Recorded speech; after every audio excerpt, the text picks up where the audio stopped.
Muy buenas noches, queridos amantes de la música. Continuamos con nuestro curso de teoría musical inspirado en el libro Teoría de la Música de Alberto Williams, con esta novena parte en nuestro video. Bueno, habíamos quedado en la parte de los movimientos. El movimiento se indica por medio de términos italianos que se colocan al principio de una pieza de música encima del pentagrama. Los principales de dichos términos son los siguientes. Bueno, vamos acá.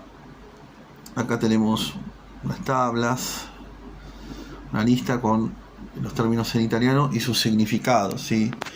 Largo es el más lento de los movimientos, larghetto menos lento que largo, lento, lento. Grave, lento, adagio, menos lento que lento. Estos son los movimientos lentos. Siguen los moderados, andante, andantino y allegretto. Y los rápidos, allegro, que significa animado, presto, que es rápido, prestísimo, rapidísimo.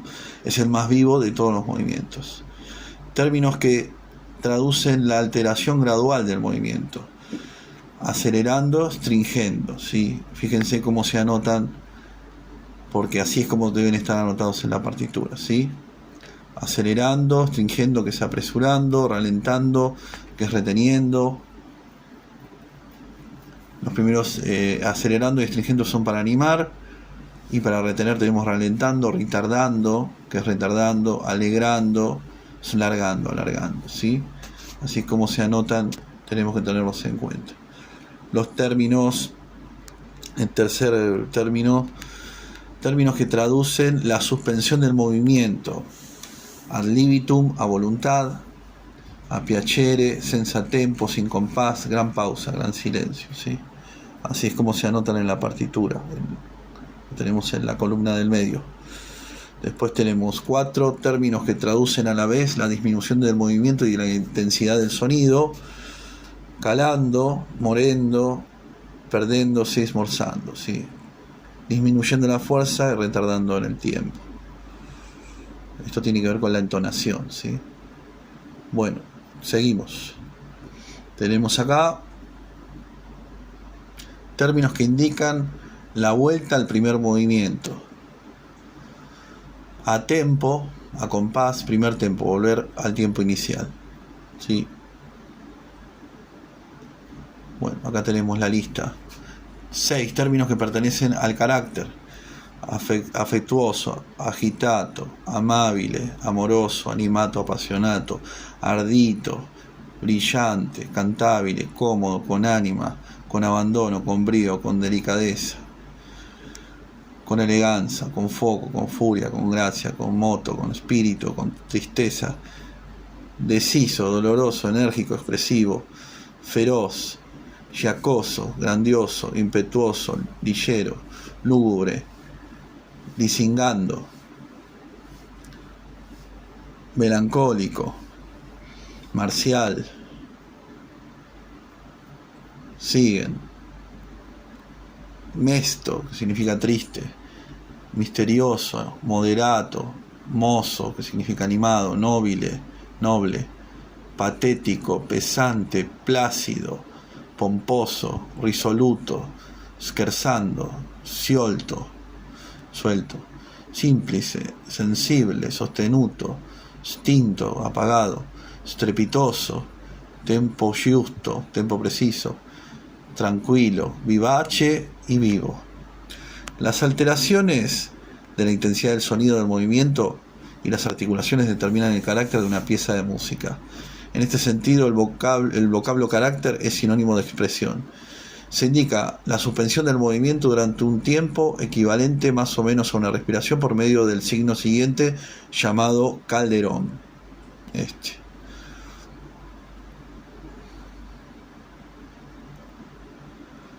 El pizzicato, por ejemplo, yo lo que pienso, esto es muy teórico lo que voy a decir, pero yo muchas veces lo aplico así. El pizzicato lo que hace es quedarse con la mitad de la figura, ¿sí? El calderón yo pienso que es lo contrario, o sea, lo que hace es que uno tenga que medir la figura al doble. Esa redonda con el calderón vale 8, o sea, se detiene al doble de la figura, ¿sí? Lo mismo que el silencio de Redonda con Calderón lo mido como 8 tiempos. Es una apreciación mía teórica, pero también se puede medir un poco menos, a 7 tiempos. La duración del Calderón es ordinariamente igual a una respiración, pero el intérprete tiene la libertad de alargar o abreviar a su albedrío dicha duración. Se da el nombre de articulaciones a las distintas maneras de producir los sonidos en la ejecución musical. Las articulaciones son 6 a saber: legato, legatissimo o portamento, ¿sí? Ligado, muy ligado; staccato, picado; staccatissimo, muy picado; portato, picado, ligado; y non legato, sin ligar. El portato, que es el picado ligado, habría que ejemplificarlo, pero en realidad son picados que están unidos por una línea melódica, a eso se refiere, ¿sí? O que yo no voy a ligar las unidades en una línea melódica, pero cuando la interpreto tengo que pensar en la respiración general del tema melódico, ¿sí? Sin ligar cada uno de los elementos. El legato se obtiene haciendo cesar un sonido en el instante preciso en que otro se produce y se indica, ora por medio de la palabra legato, ora por medio de una línea curva que abraza las notas que deben ligarse y se llama ligadura o ligadura de expresión, para diferenciarla de la ligadura propiamente dicha o de la ligadura de prolongación, como vemos acá. En Beethoven tenemos una línea melódica donde, como decía bien, en el piano, por ejemplo, la técnica para ligar es esa, digamos, la nota, yo tengo que sacar la tecla justo en el momento en que entra la otra para obtener el ligado. En los instrumentos de cuerda, por ejemplo, va a ser de cuerda frotada, la dimensión del arco, el largo del arco me va a dar la respiración de la línea melódica que va a entrar dentro de una sola ligadura de expresión. Muchas veces para las cuerdas las ligaduras de expresión se confunden con las ligaduras de arco, porque muchas veces son lo mismo. Entonces, igualmente no debemos confundirlas, ¿no? Porque eso nos puede llevar a cometer errores de escritura. La ligadura se ejecuta en los instrumentos de cuerda por medio de una sola arcada, en el canto y los instrumentos de viento en una sola respiración, y en los instrumentos de teclado levantando una tecla al instante preciso en que se baja la otra. Bueno, en el canto también es la respiración completa de un cantante en una sola respiración lo que puede hacer, lo que se va a ligar con la ligadura de expresión. El legatísimo portamento consiste en arrastrar el sonido de un grado a otro y se indica generalmente por las palabras portamento o portato. Portare la voce, portuare il suono. En los instrumentos de teclado se obtiene levantando una tecla después de haber bajado otra. Para las voces se puede indicar de las maneras siguientes, ¿sí? El portato es un legatísimo. Después tenemos el staccato. Se produce quitando a las notas la mitad de la duración escrita y se indica por medio de la palabra staccato o por medio de los puntos redondos picados, ¿sí? Yo tengo picadas esas figuras. Bueno, entonces yo tengo que medirlas como la mitad. Si yo le pongo un picado a una corchea, tengo que hacerla medir una semicorchea. El staccatísimo se produce quitando a las notas las 3/4 partes de su duración y se indica por medio de aquella palabra, o si no por puntos alargados en forma de acentos muy picados, ¿sí? Staccatísimo. El picado, el staccato es con un punto, con el staccatísimo es esta flechita para abajo, esta puntita para abajo, ¿sí?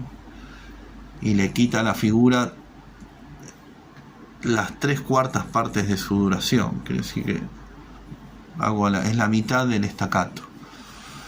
El martellato, martillado, es un staccato incisivo y seco que se indica con puntos alargados acompañados de una palabra martellato. El portato se produce quitando a la nota una 1/4 parte de la duración escrita y acentuándolas o subrayándolas. Se indica con puntos reunidos por una curva o por medio de puntos y rayitas a saber. Bien. El picado ligado. Sí, acá tengo varias formas de escribirlo. El subrayado o con la ligadura de expresión y con el puntito. Bueno, continúo. Si el movimiento es lento, el portato quita las notas menos aún de la cuarta parte de su duración. ¿Sí? Ahí lo tenemos. O sea que esas negras que están en portato en realidad están valiendo corcheas con doble puntillo. ¿Sí? Lo cual quiere decir que las notas hay que dejar aire entre las notas, pero se quita un poquito, la 3/4 parte, ¿sí? O sea, de una negra yo le quito una de las 4 semicorcheas en las cuales se va a dividir. Se divide la negra, ¿sí? El picado ligado se indica también por la palabra non legato, pero en este caso no implica acentuación especial ninguna, no se subraya.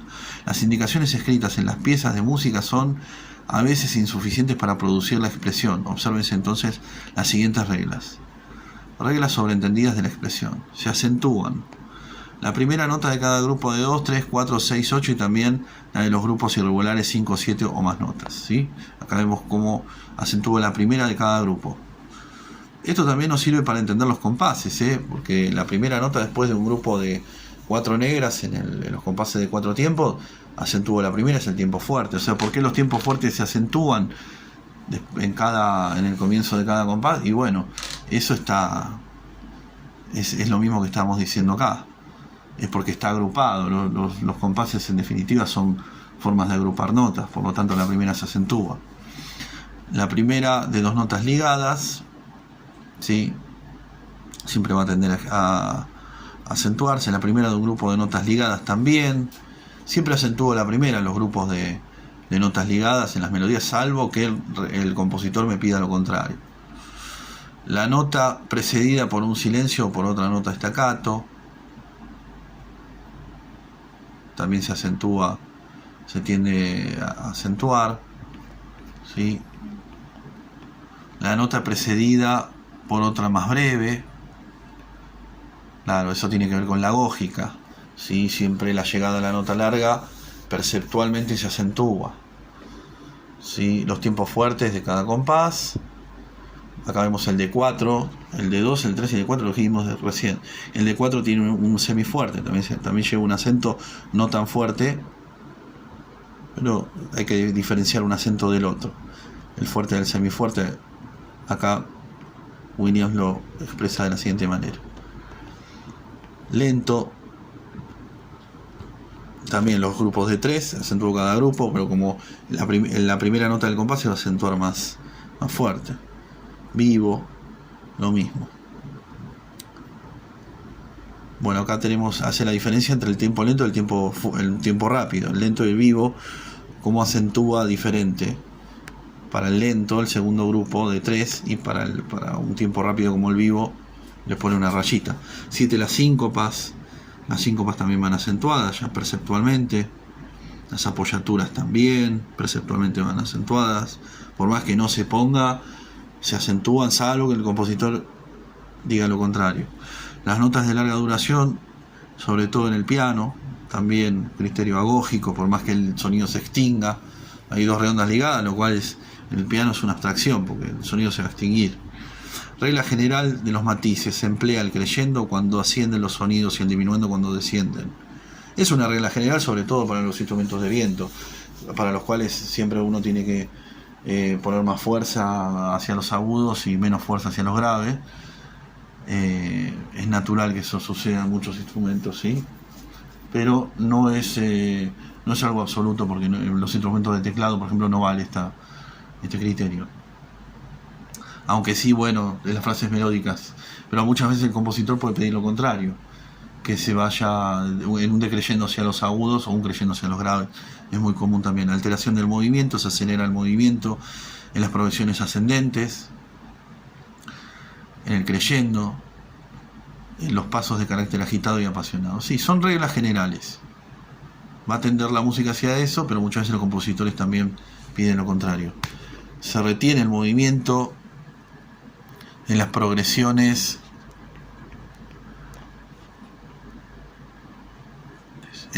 descendentes se detiene el movimiento, en el diminuendo, al llegar a un calderón, antes de llegar a la repetición de un motivo principal, al iniciar un nuevo motivo, un paso o una nota que que se quiere hacer notar.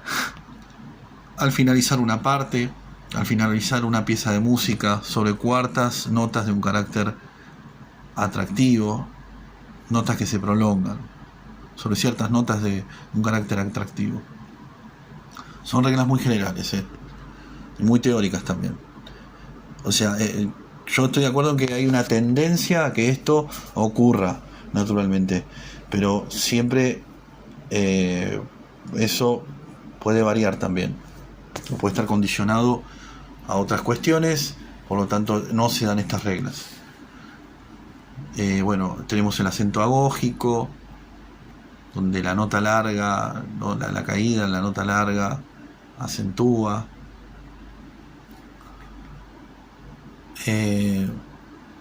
Acá tenemos ejemplos de acento agógico en este nocturno de Field. Ven que las notitas largas cada una lleva un acento que receda naturalmente para indicar las notas que deben hacerse desear, ejecutándose después del tiempo. Emplees el siguiente signo.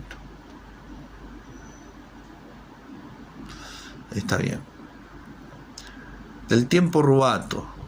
El tempo rubato es una alteración momentánea del movimiento y presenta las 4 formas siguientes: se retiene y luego gradualmente acelera, se acelera y luego gradualmente se retiene y se acelera y se vuelve a retener gradualmente, se acelera, se retiene y se vuelve a acelerar gradualmente.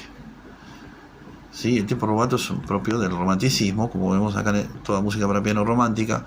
Tenemos Chopin, acá tenemos ejemplos de rubato: se retiene gradualmente y se acelera, ¿sí? Todas esas octavas cromáticas.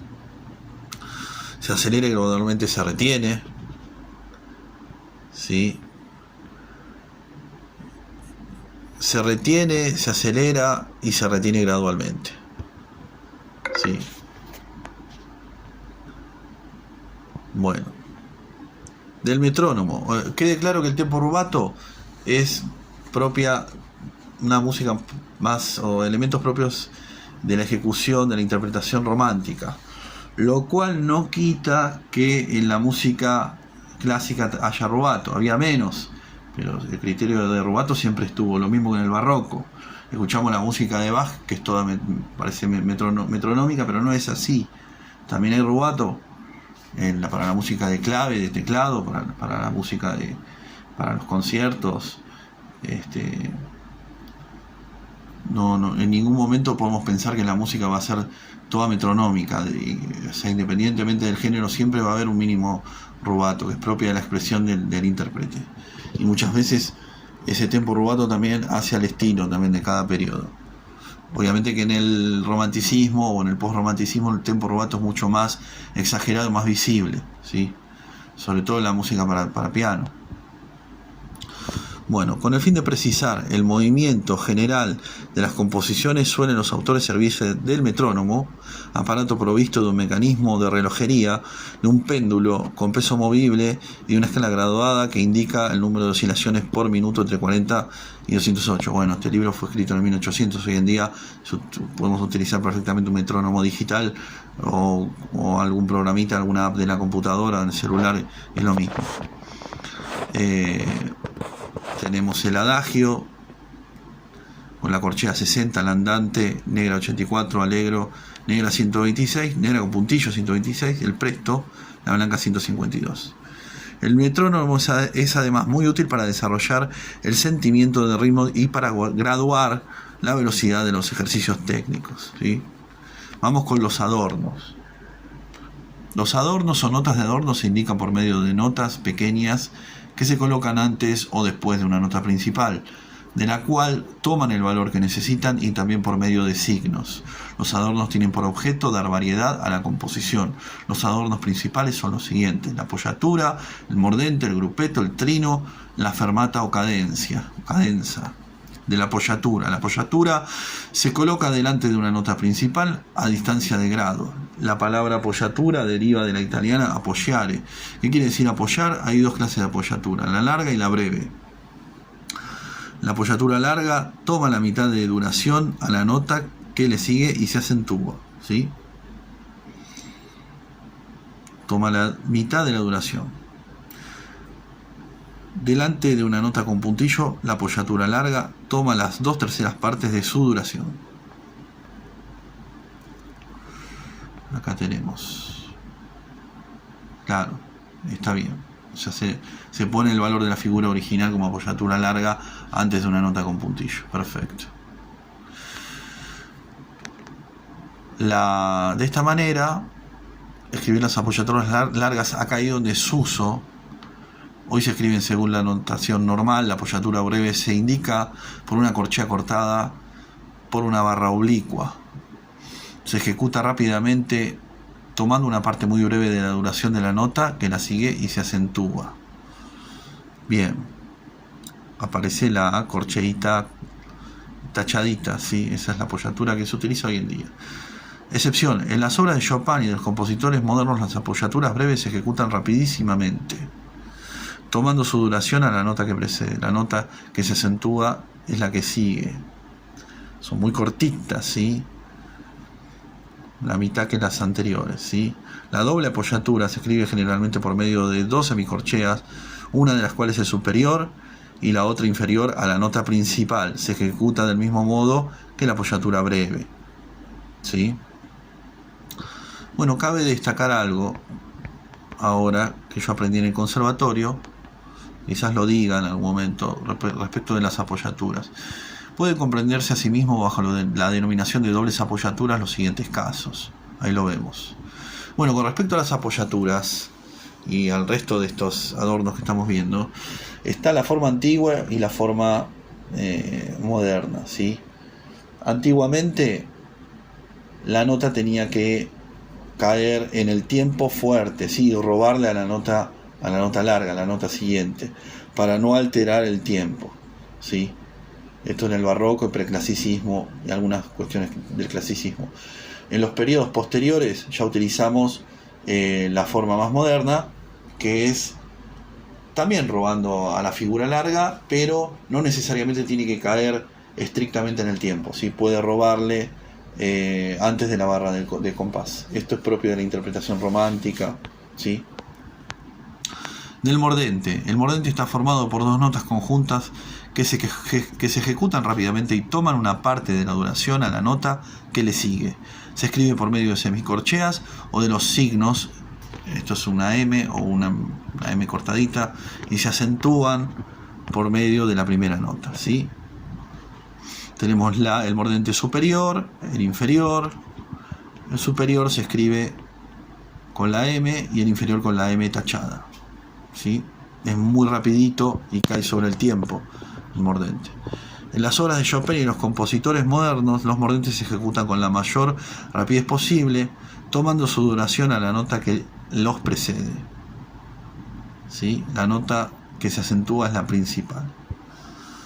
El doble mordente se compone generalmente de 4 notas y se indica por medio del signo.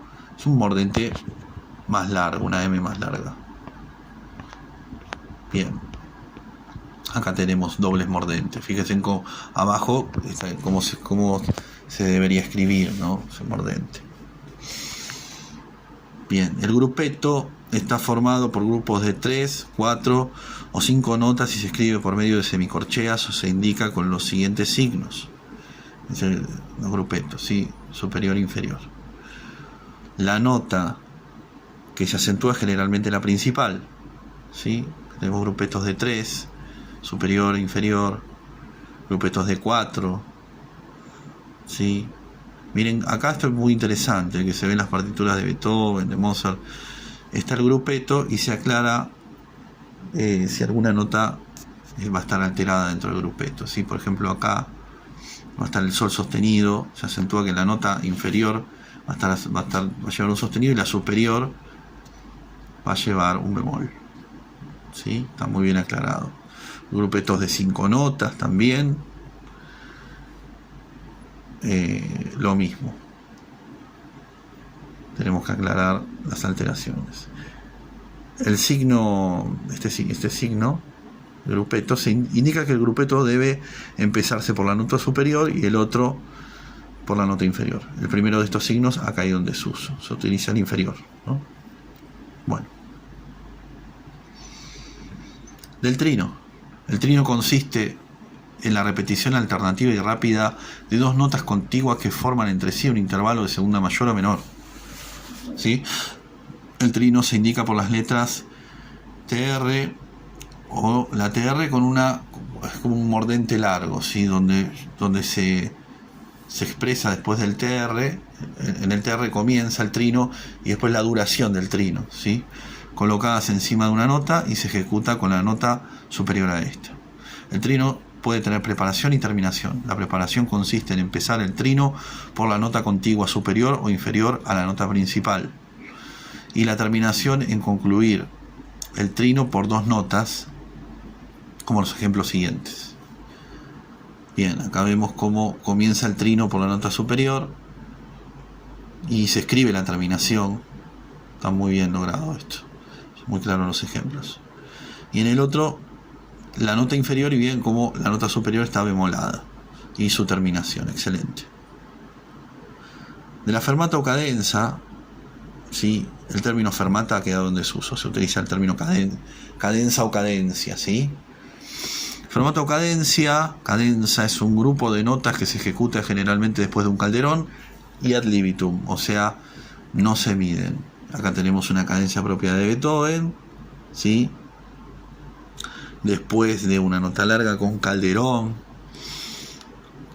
En tesis general, los adornos se ejecutan al gusto de cada intérprete. Bueno, acá cabe destacar que en periodos como el barroco y clasicismo, los compositores no escribían las cadenzas, escribían por ahí algún cifrado o dejaban a libre interpretación, ¿no? para mostrar el virtuosismo del intérprete, del tecladista o de los violinistas. Se dejaban sin escribir y se daban algunos términos, como algunos índices como la tonalidad, si había que tocarla en el quinto grado, para luego volver a responder. Y era el momento en que el instrumentista destacaba sus virtudes, sus pasajes más virtuosísticos, muchas veces generados por él, obviamente teniendo en cuenta los patrones del compositor, ¿no? Iba a tomar partes de los motivos de la sonata o del concierto para luego improvisar la cadencia, ¿sí? Y luego ya a partir de Beethoven ya escribía todas las cadencias, a partir del romanticismo ya las cadencias están todas escritas. Bueno, en tesis general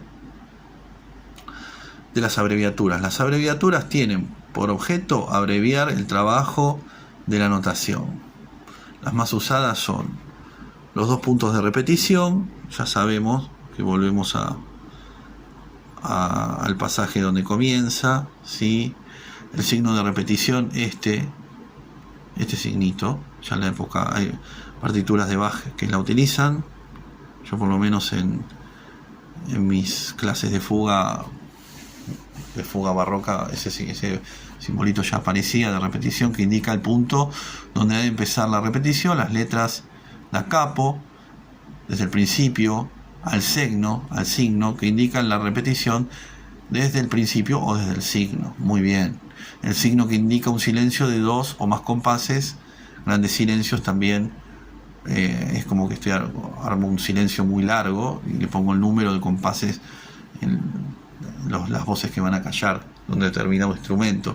Esto para las partichelas, para las partes individuales de los instrumentos de la orquesta donde no tocan, ¿no? En esas partichelas, en vez de aparecer un montón de compases vacíos, directamente el arreglador, el compositor pone un compás con un número y un silencio bien largo donde el instrumento no va a tocar nada.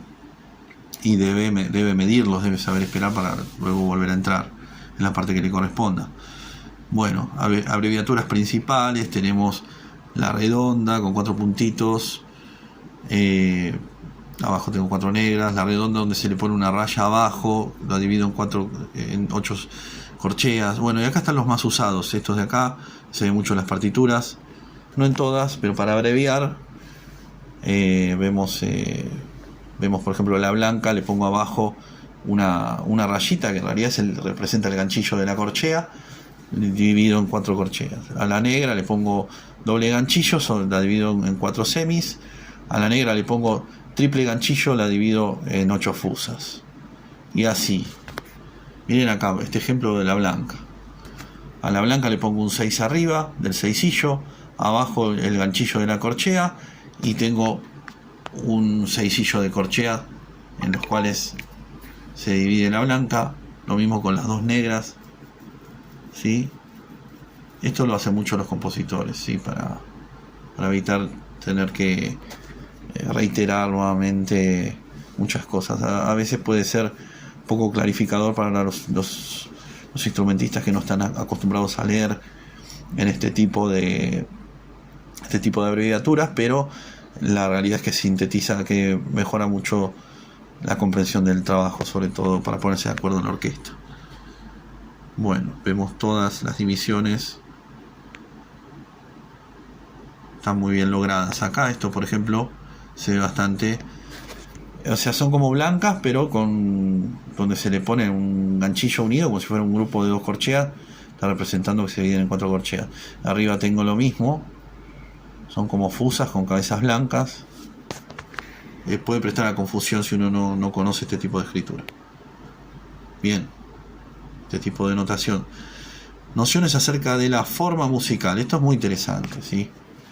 El estudio de la forma musical es un estudio exhaustivo y forma parte de las materias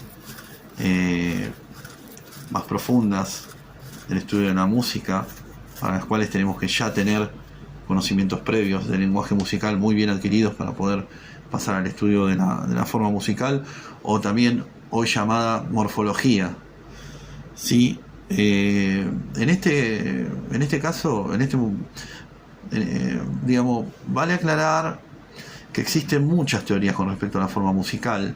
Acá vamos a ver una que es la que nos brinda Williams, ¿sí? Pero que seguramente no va a ser la única. Además que, como este libro es ya antiguo, hoy en día podemos encontrar nuevas teorías musicales sobre la forma musical, la morfología, que no son para nada despreciables. Hay excelentes trabajos, ¿sí? Muchos de estos trabajos, por ejemplo, hoy en día han despreciado la forma sonata como una forma estructural que hoy en día no nos permite hacer un estudio estructural de la forma sonata, sino que hay estudiosos que han determinado que la forma sonata está sujeta, valga la redundancia, a distintas variables. Por lo tanto, no podemos hacer una estructuración teórica de la cualificación de la forma sonata en las obras, sobre todo en las obras del clasicismo o el romanticismo primario, el primer romanticismo, ¿sí? Estas están sujetas a múltiples variables. Por lo tanto, sería muy importante destacar los últimos estudios que desprecian el estudio de la forma estructural, de la forma sonata como estructura. Bueno, vamos a ver un poquito acá lo que nos dice Williams. Las partes se constituyen... Perdón que se me fue. Ya llegó hasta acá. Las partes se constituyen de una pieza de música siguiendo el orden de menor a mayor. Son las siguientes. Bueno, tenemos el fragmento de motivo o célula. Ese fragmento de motivo también se le llama núcleo generador. Es el fragmento más chiquito que vamos a encontrar. Después tenemos el motivo, que está compuesto, o la unidad motívica, ¿sí? Que está compuesto por más de un núcleo generador, o dos, puede tener 2 o 3. Puede también suceder que el núcleo generador coincida con el motivo, si el motivo es muy cortito, por ejemplo. En tercer lugar, el inciso, que vendría a ser una pequeña frase. El período, que es el conjunto de distintas frases.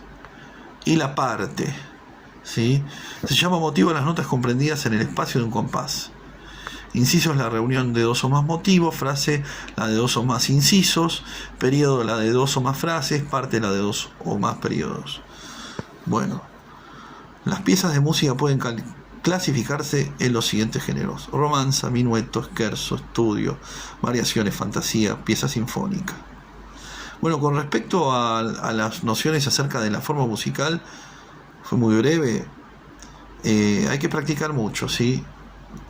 Poder determinar cuál es el núcleo generador, cuál es el motivo, los diferentes incisos, la frase y el periodo, cómo se van englobando de la microforma a la macroforma, ¿sí? Bueno, después tenemos el más sencillo de los dichos géneros es la romanza. La romanza, el estudio y las variaciones constan de un solo tema, son monotemáticos. El minueto o scherzo y la pieza sinfónica constan de dos temas, son bitemáticos. La fantasía es un género libre que no tiene forma ni número de temas determinados. La forma de los principales géneros de música es la siguiente: la romanza, donde tenemos el tema, el desarrollo del tema, la repetición del tema. El minueto o scherzo, primer tema o minueto, que está formado por el primer tema, el desarrollo del tema, la repetición del tema. Segundo tema o trío, consta del tema, desarrollo y repetición del primer tema, con o sin variantes. 3. La pieza sinfónica, el primer fragmento, compuesto por un grupo del tema, primer tema, grupo de transición, grupo del canto, segundo tema, y en cuarto lugar, el grupo codal. La segunda parte, el segundo fragmento, el desarrollo temático, ¿sí? Desarrollo propiamente dicho.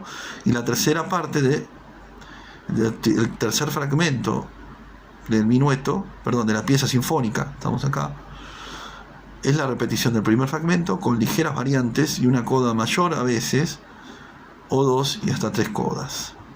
Bien. Nociones científicas acerca de la música. Sonido es la sensación producida de los órganos auditivos por la vibración de los cuerpos sonoros. Las cualidades del sonido son la altura, la intensidad y el timbre. La altura o agudeza del sonido depende del número de vibraciones por segundo del cuerpo sonoro. Cuanto más agudo es el sonido, mayor es el número de vibraciones. Ejemplo: el La grave del piano tiene 27 vibraciones dobles por segundo. El La del diapasón normal, 435 vibraciones. El La más agudo del piano tiene 3480 vibraciones. Bueno, los instrumentos musicales que abarcan la mayor extensión son el órgano, que tiene 10 octavas, y el piano, que tiene 7 y 3 notas más. La extensión del dominio de la orquesta es de 7 octavas. Los sonidos perceptibles comprenden 12 octavas que se indican con índices acústicos. Es relativo que la orquesta tiene 7 octavas, llega más, como el órgano, 10 octavas, porque está el glocken y hay instrumentos como la tuba, que llegan sonidos muy graves también. Índices acústicos de las 12 octavas, ¿sí? Acá tenemos una tabla donde tenemos el do otra vez, el do con doble octava, el sonido más grave, súper grave, clave de fa con doble octava para abajo, le sigue la octava, le sigue otra vez la octava, otra vez la octava, otra vez la octava, todas las octavas que aparecen en nuestro sistema, de la más grave a la más aguda, sí, claro, también que se escriba así, un do super grave con tantas líneas adicionales con doblemente octavada, ¿no? Y acá miren, acá arriba, el más agudo, octavada 4 veces, bueno, muy teórico, ¿no? O sea, es imposible que el oído humano llegue a captar estos sonidos tan graves, ¿sí? Son ultra agudos, infrasonidos o ultrasonidos, ¿no? Eso los pueden captar algunos animales o algunas máquinas, pero no el oído humano. Bueno, vamos a dejar acá para continuar luego a partir de esta página 109. Bueno, vamos a continuar luego con la parte número 10. Si les gustó el video, suscríbanse a mi canal, hagan clic en la campanita, denle like, comenten, y bueno, para clases particulares pueden visitar mi página de Facebook que se llama Teoría de la Música, o si no, bueno, comunicarse al 11 5342 9390, Buenos Aires, Argentina, o déjeme su número y yo me contacto con usted. Bueno, cabe destacar también, antes de irme, lo que quiero decir, que ya estamos en condiciones por ahí, con todos estos elementos, de acceder a otros cursos más profundos, como por ejemplo la armonía y el contrapunto. Todos aquellos que ya hayan llegado acá hasta este video número 9 con todos los elementos que vimos ya incorporados, ya podría empezar a acercarse a mis otros cursos que estoy presto a subir, que son los cursos de armonía y contrapunto armónico o contrapunto tonal, inspirados en la música de Bach. Y la armonía también, los primeros cursos de armonía se ve armonía barroca, prebarroca y clásica. Así que bueno, aquellos que quieran acercarse a mis otros cursos pueden indagar en este canal o en mi página de Facebook, y bueno, con gusto tendrán acceso a mis videos gratuitos. Muy buenas noches.